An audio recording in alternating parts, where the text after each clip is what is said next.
Hey, so hi, I'm Matt. I know some of you are new faces. So hey, hello.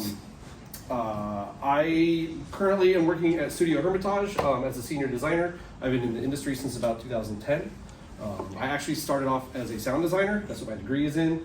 I worked on Ghost Recon as a sound designer and Far Cry, and ended up moving more into design because I was more drawn to the sort of audio playback systems and the actual the system building, right? The game design part of audio design. So I always say that I think being a sound designer is actually the best job in the world because you get to leave work and go record it playgrounds or whatever you want. But yeah, I transitioned over to design on Far Cry 4 for some DLC, and I've been sort of progressing through game design since then. A few years back, I left. Sort of the last thing I shipped, I didn't quite ship, but left before it shipped at Red Storm was Assassin's Creed Nexus, where I was product owner for a VR project. I don't know if somebody played. I saw someone had VR on there. Oh, yeah, we're VR. Hey, VR Rose! You can talk shop later.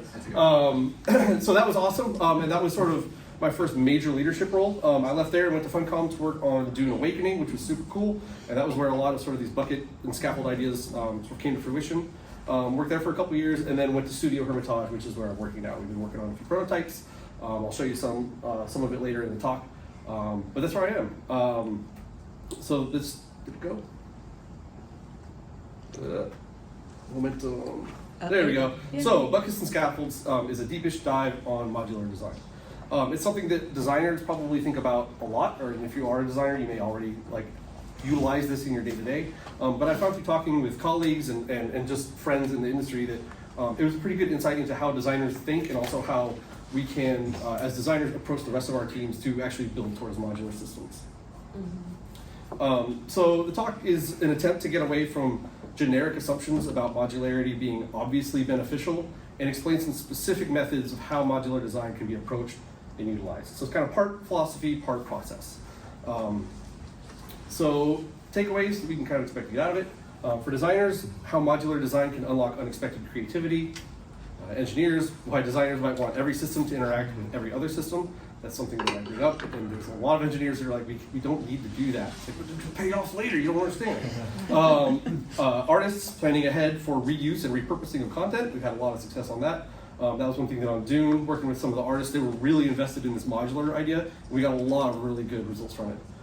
And then in QA, thinking atomically about features to better identify the potential source of issues, right? If these things are made out of individual components that can sort of click in and out together, then a lot of times it can help empower QA to know exactly what's going wrong where, right? Because when you have all these built as individual components, QA and QC can learn what those are and they can find issues faster. It's really great. So let me see, it's designers, programmers, artists, producers, QC, QA, no one. Oh, well. Someone ends up doing all of them all at once. Yeah, I was gonna say, people who just do 72 different things at work every day. Okay, cool. Awesome. For you at some point. What's that? I said I do have a QA. Okay, sounds good. So honestly, I also think there's probably a lot of takeaways to be had from folks in other areas of expertise or even other industries. This doesn't cover the entirety of game design, but this is at least a good group to sort of start with. So why I'm giving this talk? The main thing is to evangelize the modular design approach. Again, it's something that when you talk about it, it seems obvious, right? Like, hey, we should do things modularly. Yep.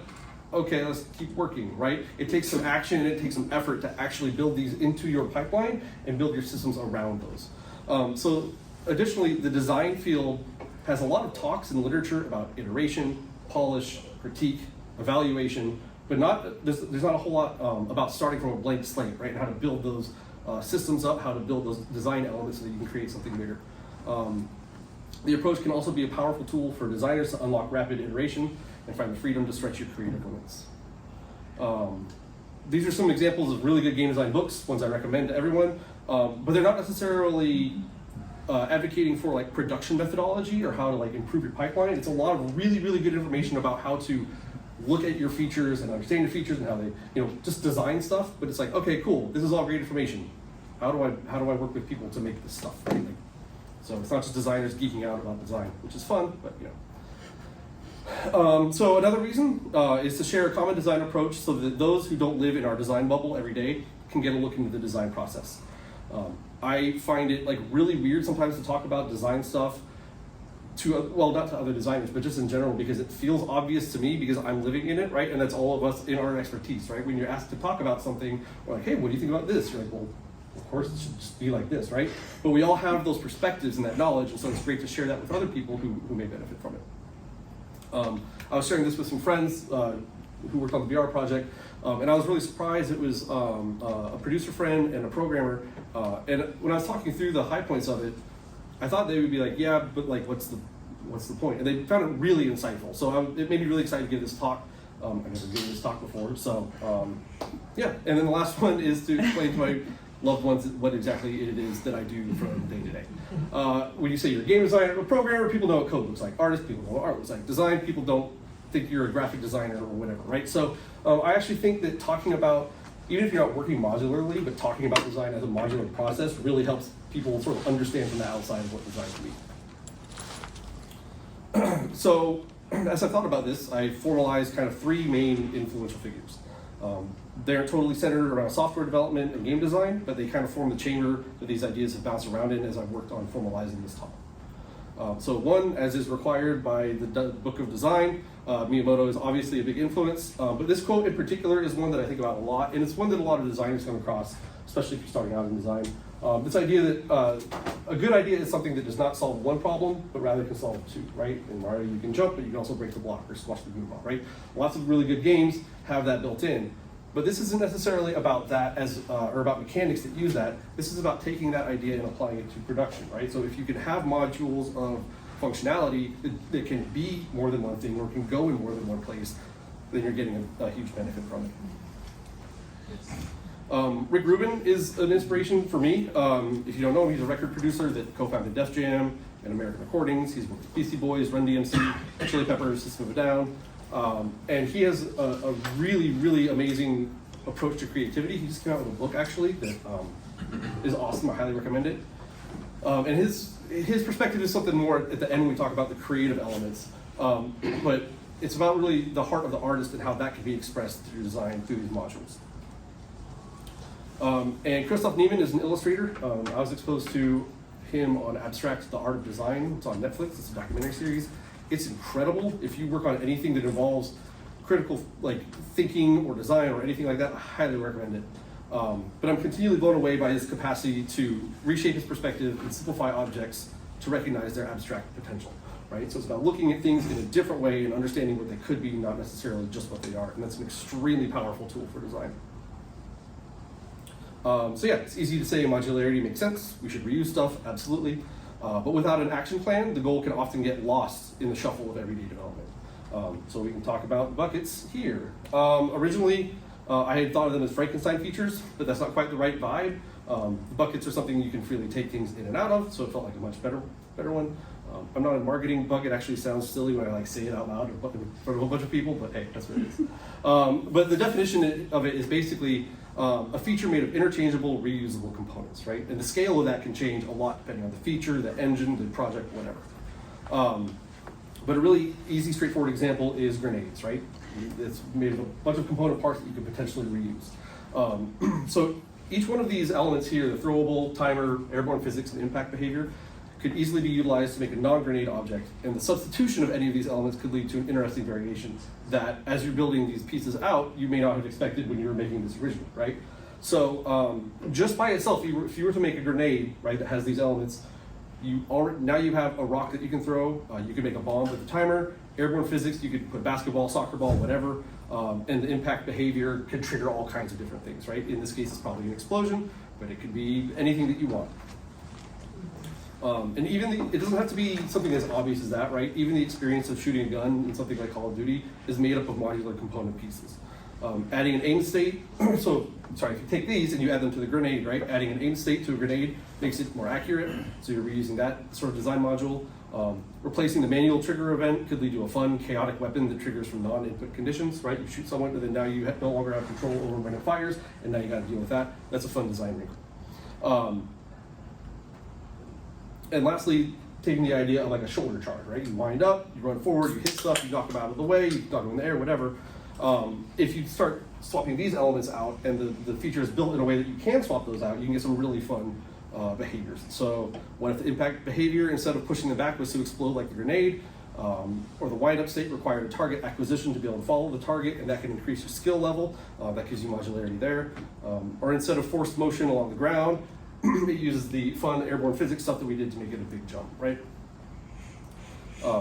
And I think it's important to note, some of these are technical things that need to be built, but some are just utilization of common elements in game engines, right? Like most game engines know what physics are, so you're not writing that from scratch.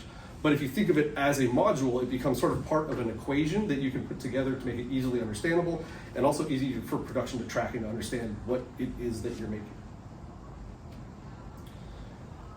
So the power in the modularity is obvious, but in execution, you need some kind of container concept to pull those modules into, thus the bucket features.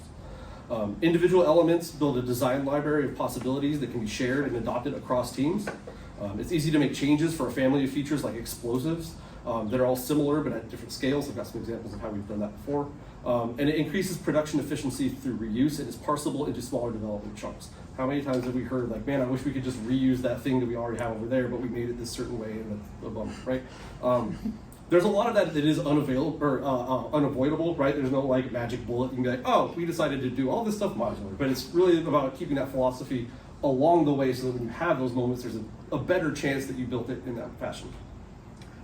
So one of the inspirations for this, where I started sort of thinking about this more as just like, man, I wish we could add this stuff, is working on the Division. There wasn't a way to easily and autonomously experiment with interesting intersections of features, at least from the stuff that we had access to at Red Storm. So, systems weren't really modular by default. There were some interactions, like the electric turrets would interact with the water, but it wasn't built in a way that I could have a really good idea for the Dark Zone or some interaction with the snow or whatever, right? Like, which is understandable. It's a huge project with a lot of pieces. And the goal of development wasn't that of wide experimentation.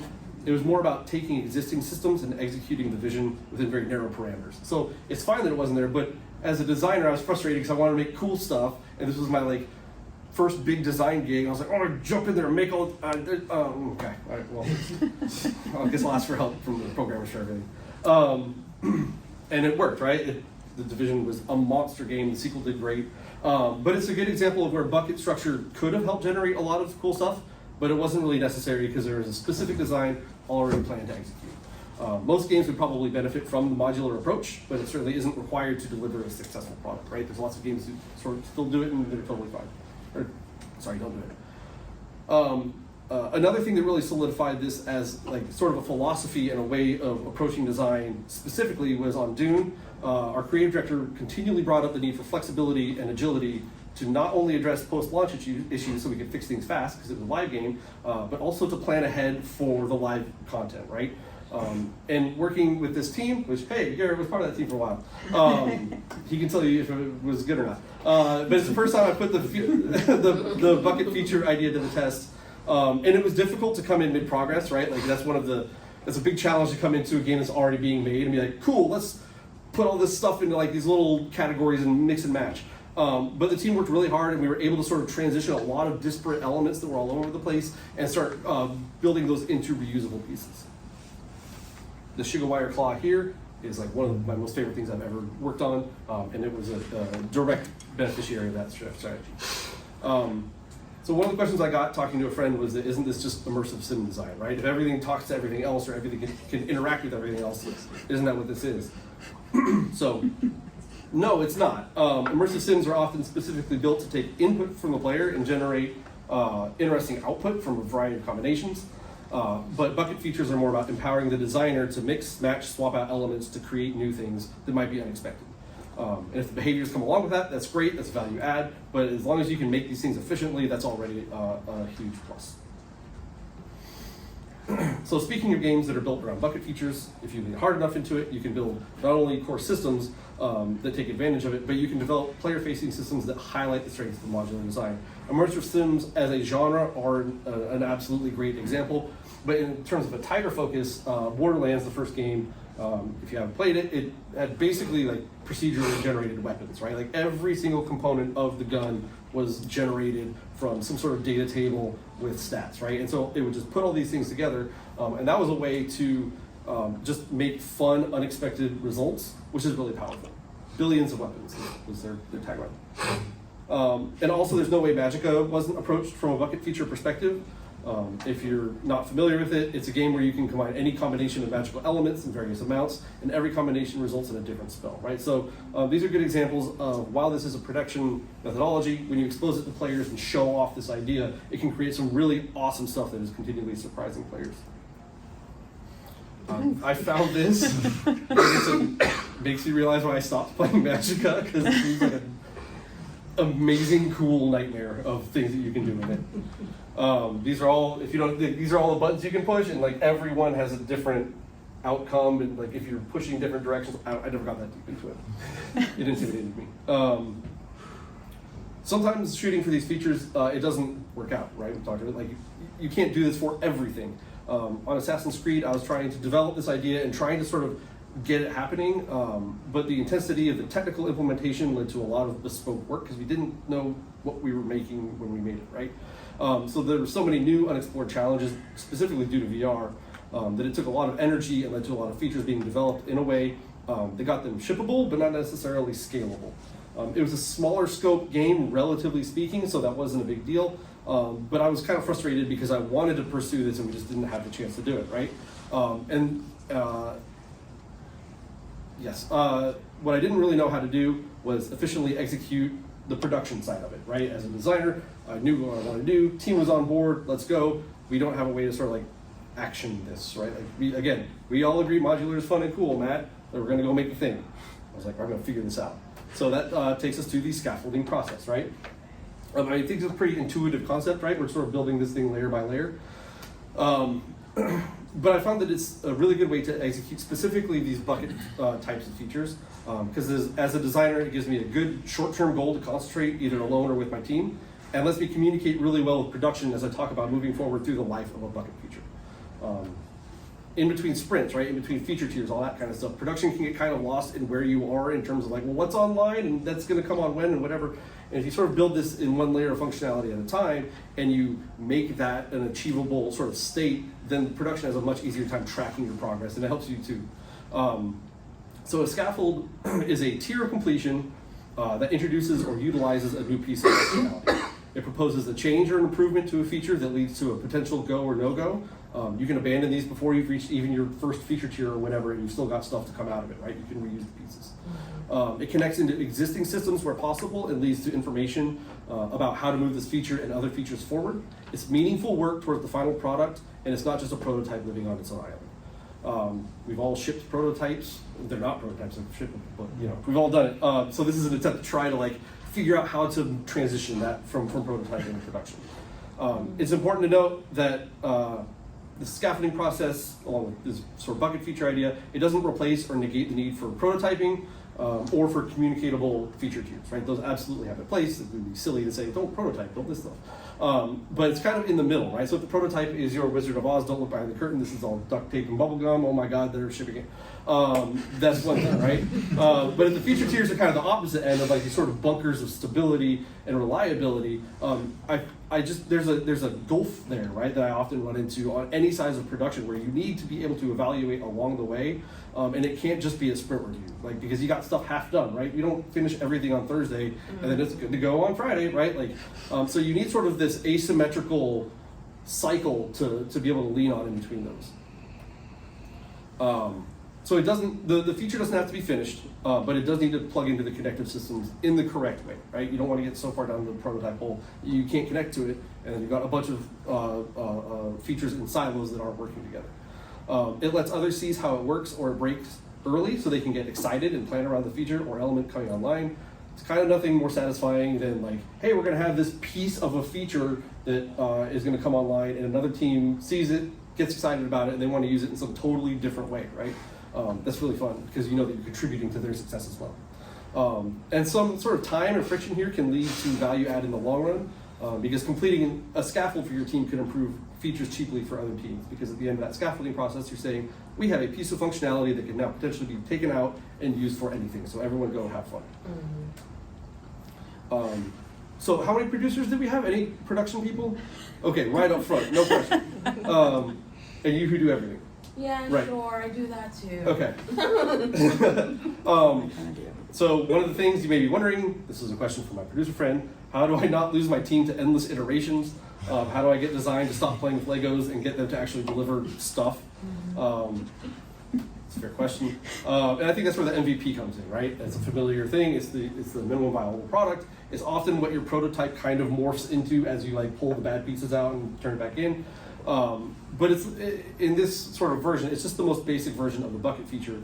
But it's hooked into everything the right way, and it's a thing that you can look at and not only give it kind of a go, no go, which is what you often do at that MVP stage, but you also can make that decision knowing like, hey, even if we turn this off or cancel it or remove it or whatever, we've got all these component parts that we hopefully have tracked and we know the state of them, and we can sort of disperse them around and say, hey, this didn't work, but look at all these cool things that we got out of it. So benefits for producers. You can track time and progress for your team as the modules are made, but you can do that knowing it's potentially added value for the whole project, right? As soon as someone grabs it because it's already done, they just saved, I guess technically like an infinite amount of time because they did zero work on it. Evangelize and develop a system for knowledge sharing with other producers, right? Producers, y'all are meetings like for 10 hours a day. Sharing that information at the producer level can be really awesome because often, design, programmers, whatever, don't have the time to communicate that stuff. You can encourage other teams to take elements and utilize them in interesting ways. If you're expressing frustration, we're trying to get this feature set online, and producers sort of know every piece of the puzzle. Being able to contribute this towards another team can be really powerful on the production level. And if the elements are documented, then you can track their progress and their use, right? Having some kind of library, no one likes documentation, but if you do sort of at least keep some loose track of these and what are available, someone can kind of like go to the bookshelf, right? And be like, I need something for, oh my God, that's the thing that we need, right? Or with a small tweak, I could take that, do it, and then awesome. And it removes kind of that mental load and some of that pressure for your designers, programmers, etc.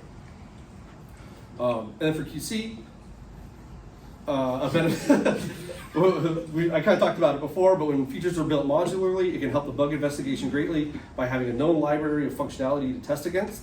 And it reduces that possibility space so that they can focus down and try to figure out faster what's happening, which saves us all time. So we've got all these people on board, right? Everyone says, yes, cool, let's do this. What are we actually doing? What is it that's being built in the engine? Bucket features can look like anything depending on how your pipeline is structured.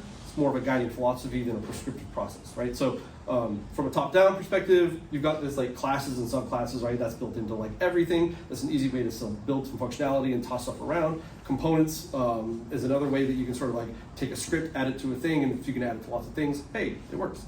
Built in, one of the most powerful pieces of tech that I've found for building this way is Unreal's game playability system. I'm betting that most people who work in Unreal are at least somewhat familiar with it. It's a really great way to build things that are reusable. You can build features out of individual, basically scripts, and then put them together and have them talk to each other sort of in this cool ecosystem. So if you're not using it, I highly recommend you look into it. And then user focus, right? Like you could even do something, or the way that you could assemble a bucket feature could literally just be a list of drop downs, right? Like it could be, I want to make a thing, and then it's what type is it, what do you do with it, what kind of damage is it, does it do damage? I mean, it's kind of a nightmare set of rules, but you could theoretically do it that way.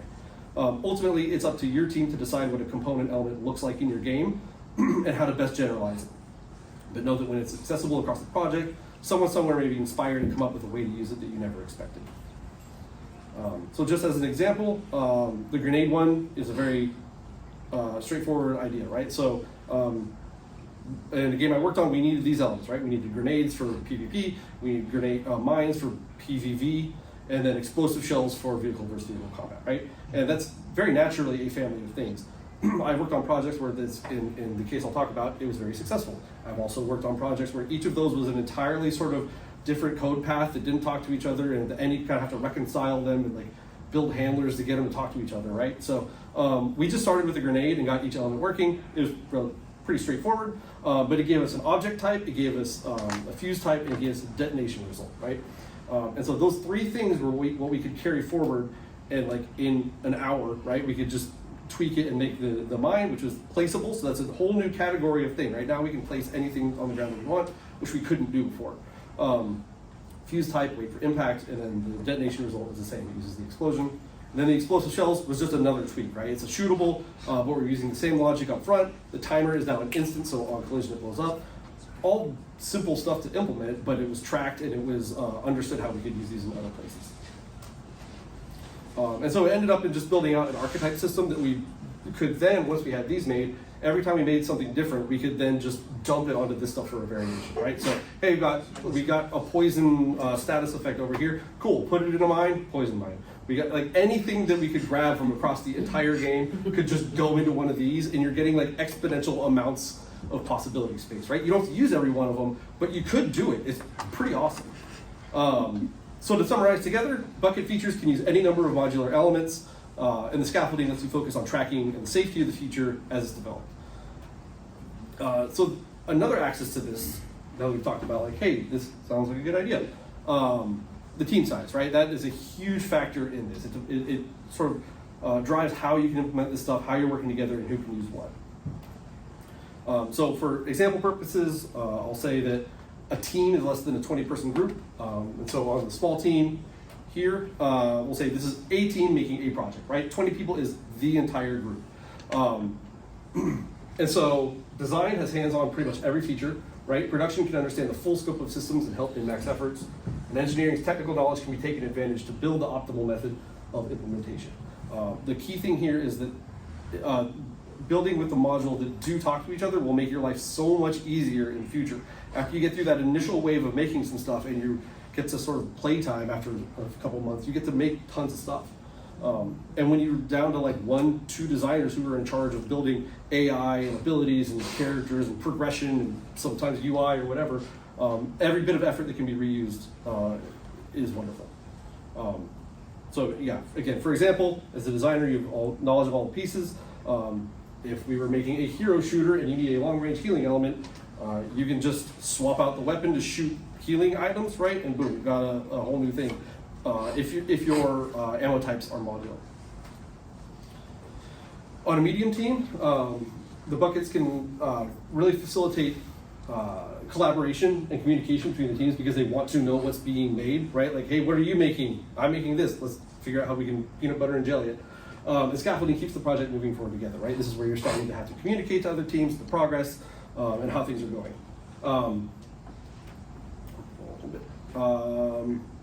So an example of that was on our Assassin's Creed Nexus. They wanted to start designing sort of escape room puzzle type situations, and our interaction system was like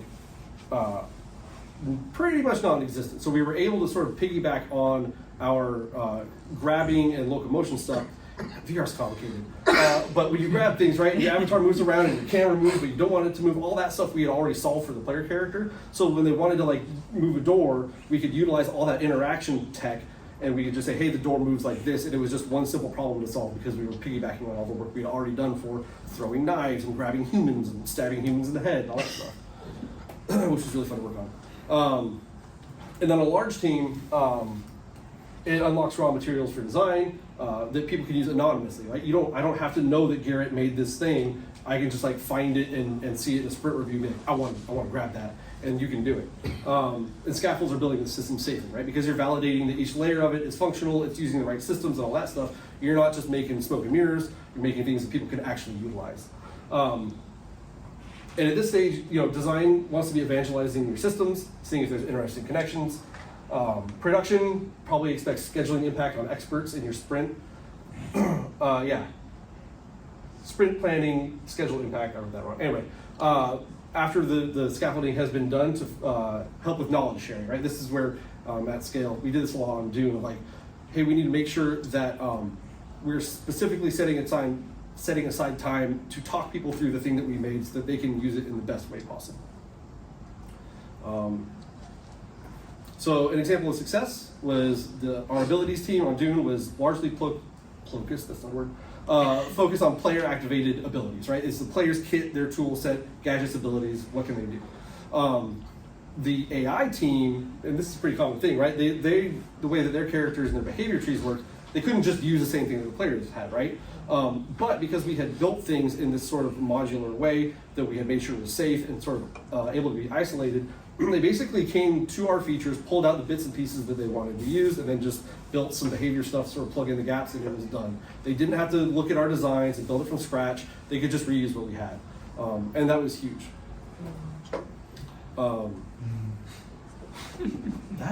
Where did that come from? All right, well, that is crazy. So speaking of Dune, there's also a powerful element called the lore effect. We can't be running around mixing, matching every piece to create as many things as possible. We have to stay within some boundaries, right? And lore can serve as a guiding light for production to utilize. Sometimes the lore can make it feel like it's preventing you from making your masterpiece, right? But if that's a good solution and it's a pretty straightforward solution, then really what you need to do is think about it in a different context and pursue it that way. So try to figure out how to make your lore go from jokes ruined this to this, right? So the lore can work with you to surprise you even more and help you build more of these modules that then work in other places. And the boundaries of the game's lore is actually a great introduction to the creative problem solving that designers do every day.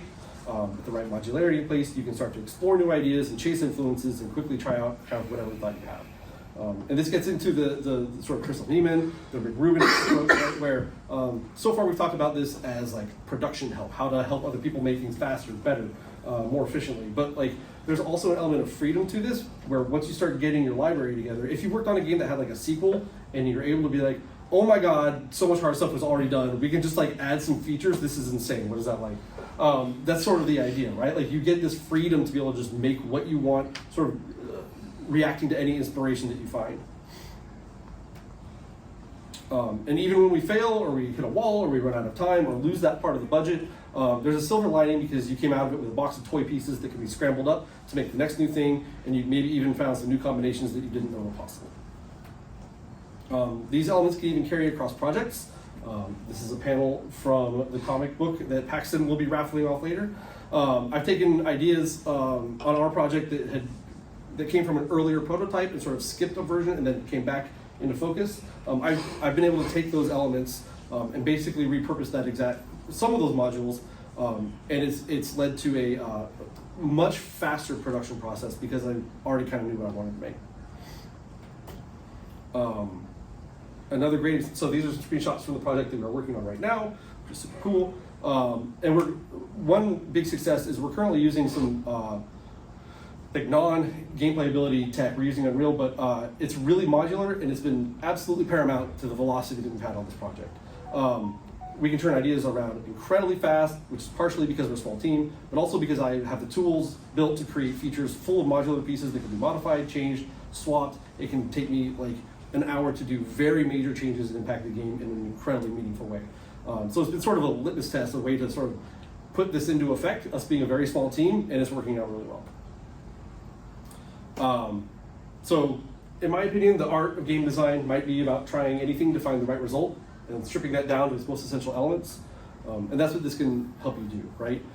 Often design is about delivering a very specific thing in a specific way, but with this process, you can easily and safely act on any type of wild inspiration that may strike and break out of your potential tunnel vision. As a designer, you need to stay curious and open to whatever sorts of inspiration that may strike at any time. And with a library of modules, you can quickly take that inspiration and evaluate it before the inspiration fades away. So that's my talk. Thank you for coming tonight. There's 1,000 other ways this can be used.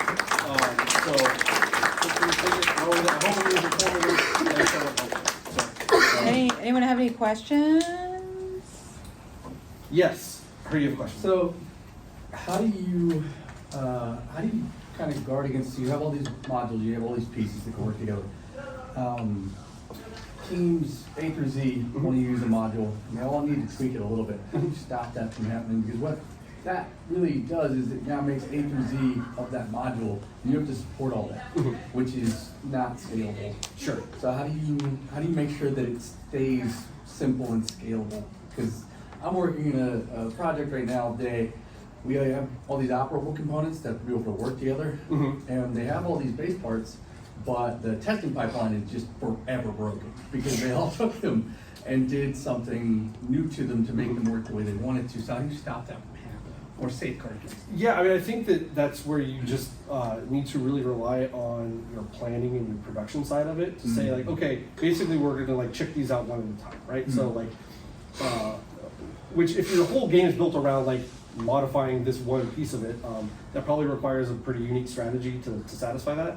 But it depends on how much your changes are going to conflict with each other.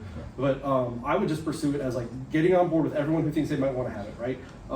And either the designers get together or programmers, whoever are sort of stakeholders for that, and say like, what's our plan here, right? And how can we optimize the way that this happens, right? Are there do we find out that if I do this, then I'm actually making a dependency lighter on you, right? So strategizing that and just having it sort of follow. The test case is a really good question. Like that does seem really tough. But yeah, I was just plan ahead and trying to figure it out. Yes.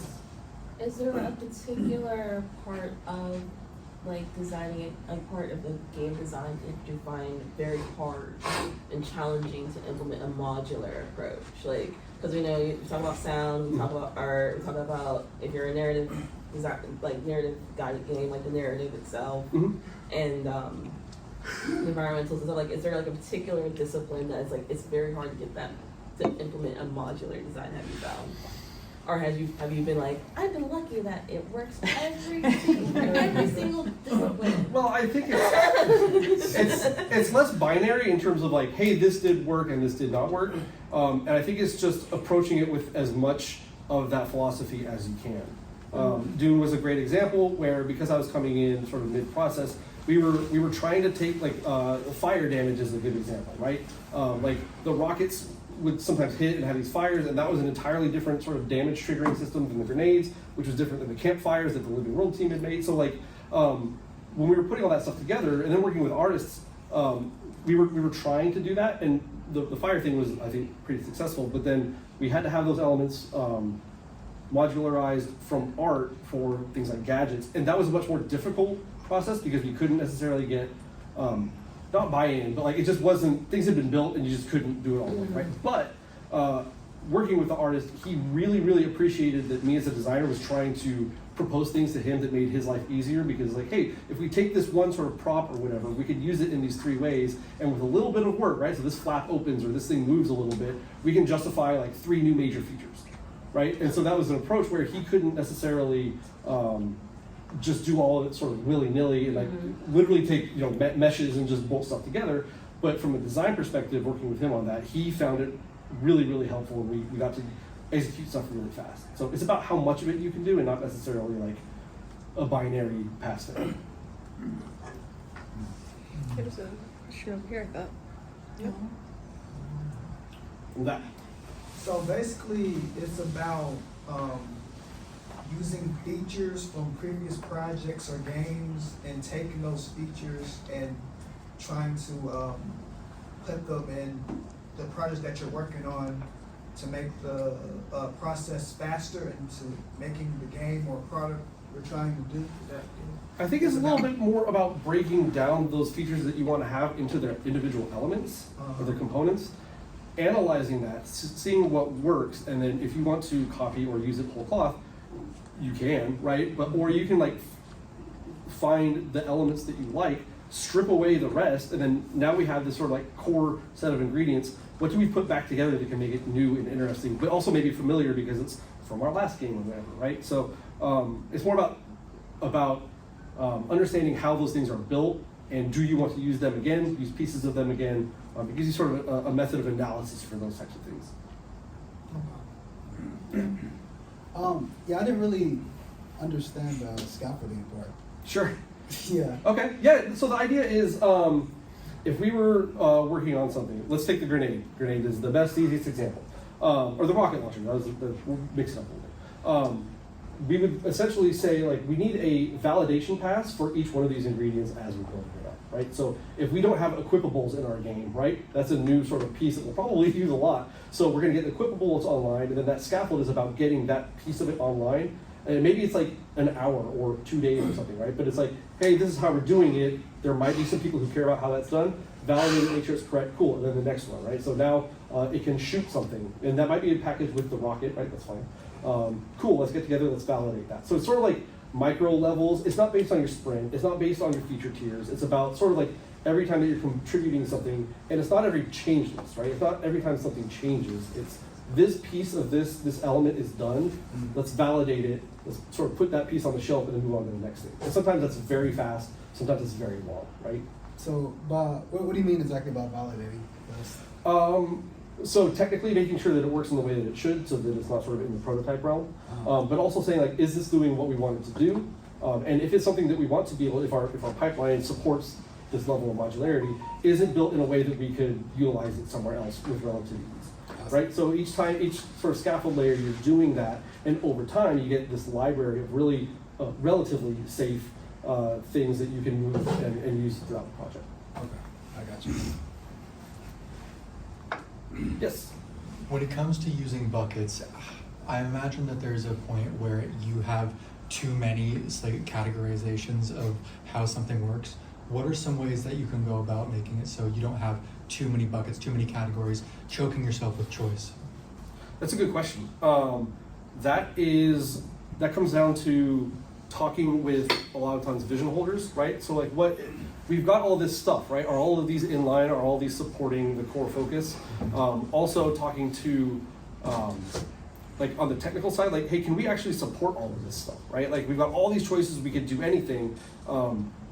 I think as a designer, it's part of your job to push and find all that possibility space, like sort of identify as much of it as possible. And sometimes you need help then figuring out what to not use, right? And so talking to, technical people can help with that because they can say like, hey, this is super great, but it's pretty expensive, right? And if we want to move forward with this and reutilize it, it's just going to be a headache every time we want to use it because it's not optimized or not optimizable, right? Budget, right? Do we have the time and the money to push this thing over the edge, or do we want to break it down and use its pieces somewhere else? So a lot of external input, I think, can help with that, because otherwise, if you, the designer, have developed it and you think that it's right for the game, then you're in a position to advocate for it, right? Like, I think we need all these. And that's that process of negotiation as you get closer and closer to ship, right? Do we need all of these? So I think it's just a sort of a collaborative process to figure out how to whittle that down. Okay. Just sort of follow up to that.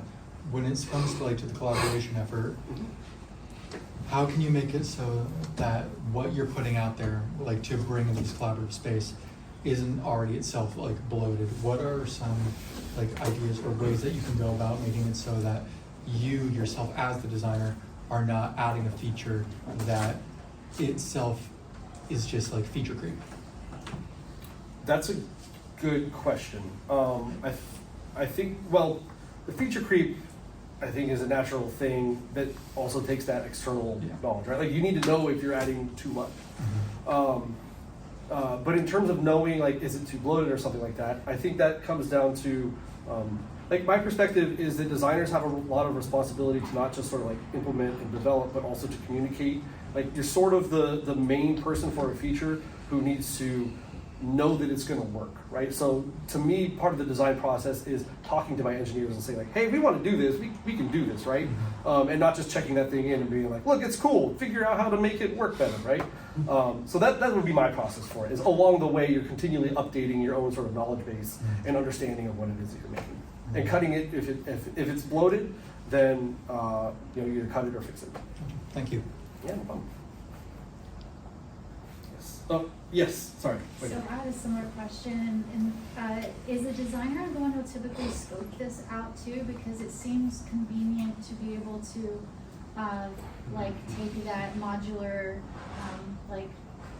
structure and be able to scope kind of more easily based on that.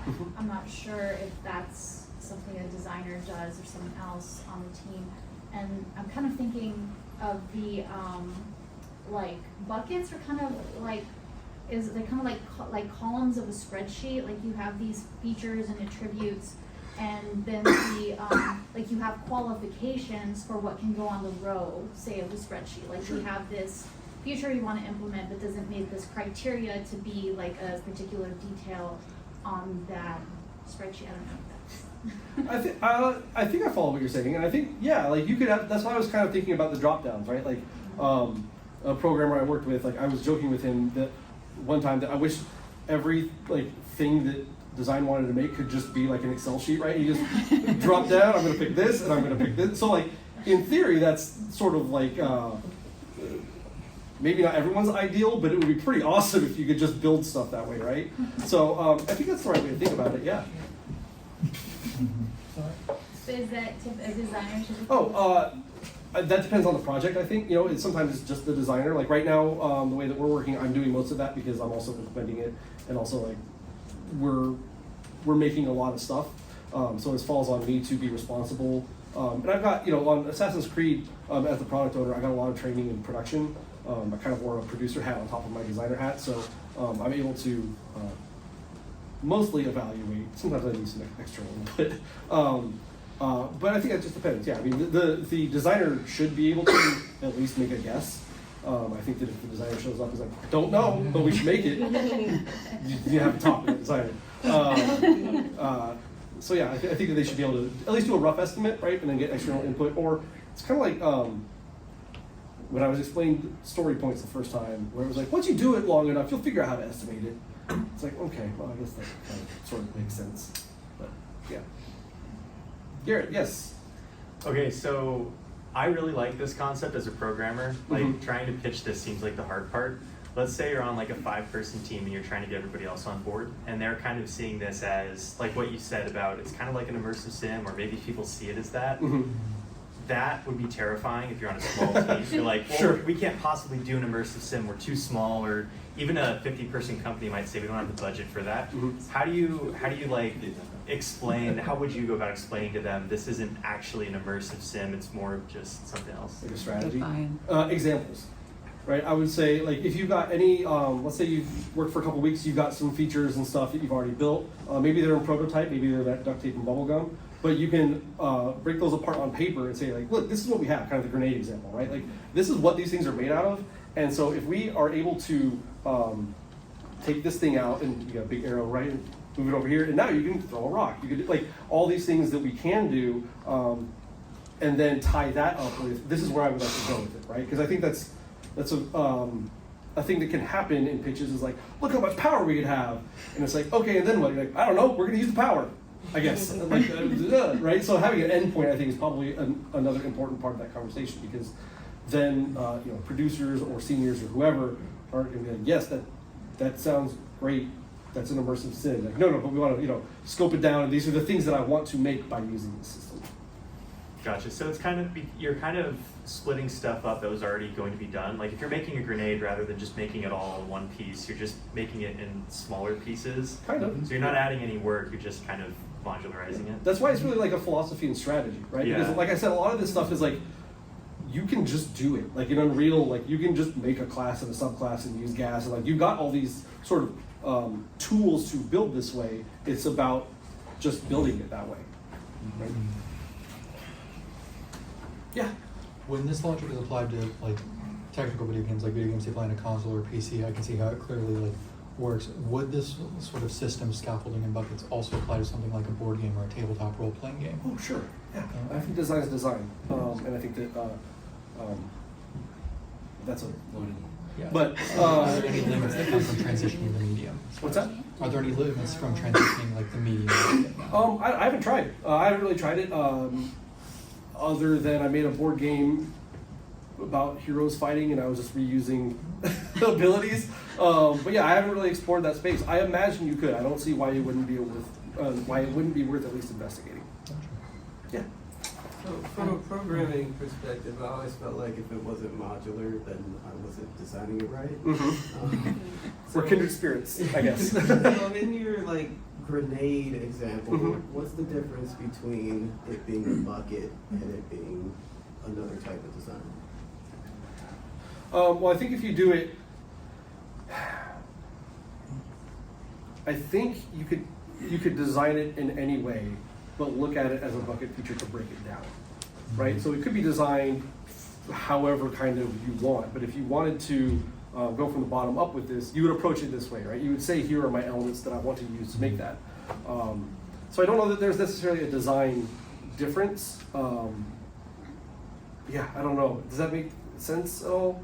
Yeah, Can so you expand a anything little that you make, do you think, hey, can I bucketize this? Yeah. Yeah. Well, I think it takes looking at the pieces that you have, right? And then like if you, because there's like I said, there's absolutely instances where like you would think that you could just make like a rocket if you took a grenade and put physics on it or something, right? But like sometimes that's not the case, right? Sometimes those things are just inherently incompatible. Sometimes for good reasons, sometimes for bad reasons, sometimes for no reason. And so that would be the approach, right? Is like thinking of it that way of how was this built? How can we build it next time to serve this other purpose? I guess, Yeah. so in this analogy, I guess like the bucket would be like a base object that you can modify to create multiple things. So like, let's say you have this object and, you start with that modifier that moves forward when you press B or something to like shoot a bullet. And then you create another thing from that same object where it says like, it goes in an arc and then explodes to create like a grenade. Yeah, it's Is that the concept. Yeah, that's sort of the intersection between it as a philosophy and it as a process, right? Because what you're explaining is like sort of the literal outcome of thinking of it abstract as a bucket, right? So there's the abstract version where you look at a thing and be like, this is a bucket feature, it's full of all these elements. And then there's an in practice thing where you're like, hey, this base object is going to serve as my bucket and it's going to have all these things in it. And that's just an application of sort of the mental model for it. Okay. Yeah. Actually, I have an example for you for a board game that uses module structure. There's a game called Munchkins. Yep. And you start out, you have a race, a class, and then as you go through the game, you can pick up loot. The loot can be equipped by anybody. You can swap out your race, it won't matter. They just give you different stats. So instead of having these concrete races that can only have these types, or you can't change your type, it gives you the pieces, and then you build whatever you want as you go through the game. Okay, I thank you. think what's really good with the Munchkin example is that you can use other Munchkin games together. Yeah. Yes. They built it with the Lego philosophy of no matter what era of it you had, because I have pretty much all of them. Same with Smash Up. Both of them both said it's like Lego, that we wanted to make sure that our entire design philosophy is no matter if we're the original developers or later in the process when we're no longer on the project, you can pick up the old game, the new game, sort of like Magic, where only it started breaking after like 30 years because they changed the design philosophy. Yeah. But it needs to be able to be adopted for everything, and then you have the franchise, basically. Sounds like I just need to play it. Yeah, I know, it's so play it. good. Go to Atomic Empire, they have it there every now and then as like a game. Yeah, you have the Legos. Thank you. I've never heard of this one. My family will. Yeah, Munchkins. Yes, sir. It's Oh, wise design. Oh, God. I'm just like, I'm curious if you've had this question before anyways. What's your number one advice for like aspiring It's game fun. designers? Oh boy. Put you on the spot. Number one advice for aspiring game designers.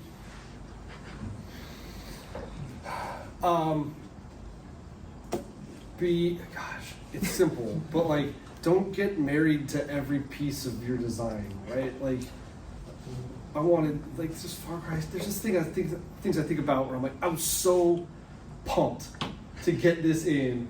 50% because I designed it, right? Not even because it was a good design, but I was like, hell yeah, I'm designing, like, let's go, let's get this in the game, right? And so like, and that's natural to be excited, especially early in your career, but like you gotta remove yourself from the product itself and be able to have a critical eye, right? And some of that is training, like looking, like that's one of the reasons I like a lot of these books is because it's about gaining that designer eye and thinking about design as an overall concept, right?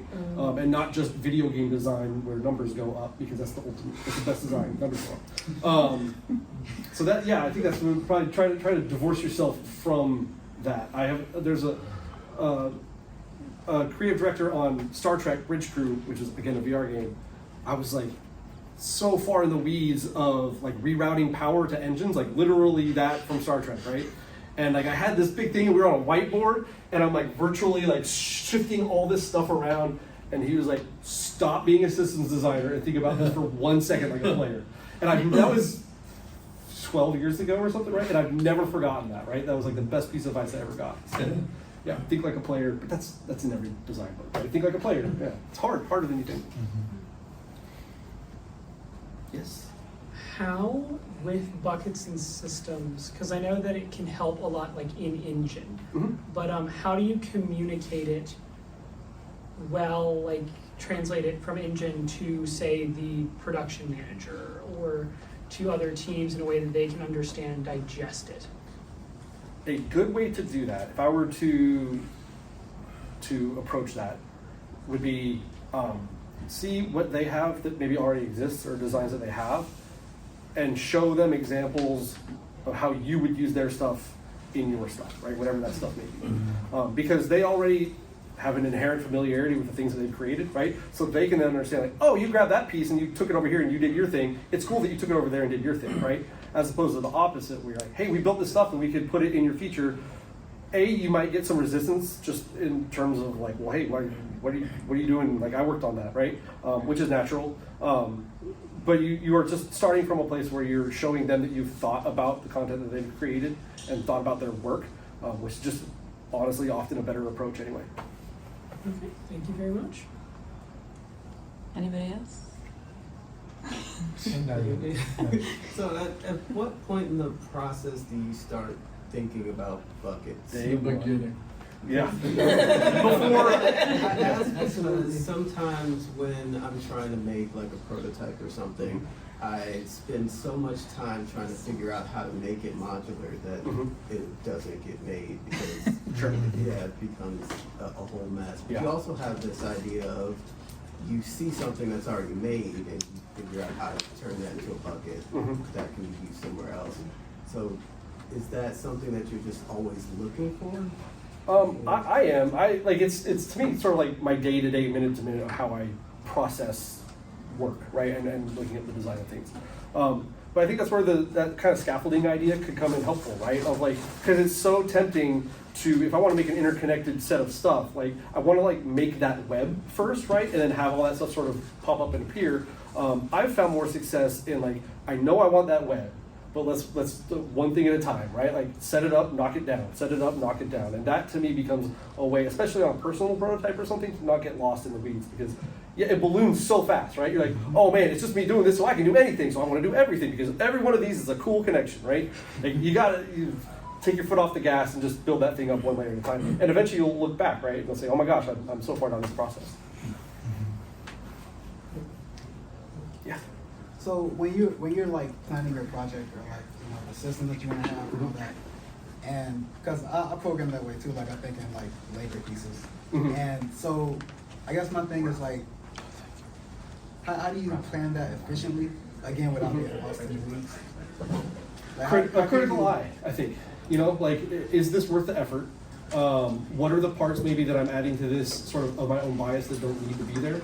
I was thinking about the weapon thing and I was like, not even thinking about, like, there's a ray trace there, right? I was just taking that for granted. I was like, no, you have to fine tooth comb, right? And go through this thing absolutely atomic piece by atomic piece. And then later you can combine them. But I think just having a super critical eye is the best way to break that stuff down. And sometimes you're going to be wrong. There will be more or there will be less, right? But that's part of the iterative process. You're not going to get it right by guessing. You're going to have to get in there and make it and then figure it out along the way and adapt. How about one more, if there is one more, and then we let Paxton do the Yes. giveaway? You're gonna do it. I'm just gonna hand it out to Oh, everybody. man. I got 20 things to The give carnival out. partner. There's I got 20. one more. Yes. That's related to the design aspect, Sure. the industry aspect as well. You got a ticket in front of you. I think that for the majority of like the people here, or at least from my point of view, the industry is not like super great at the moment, but it is going to get better at some point. We have to have hope. Fingers crossed. What would you say to people who are wanting to connect with those further in the industry and get invested in things such as design in a way that could actually like further their skills? Like, are there any like specific game jams that focus on design elements? Are there any sort of like meetups that you would recommend going to in addition to what's provided by like IGD. No, I think IGDA is a great resource.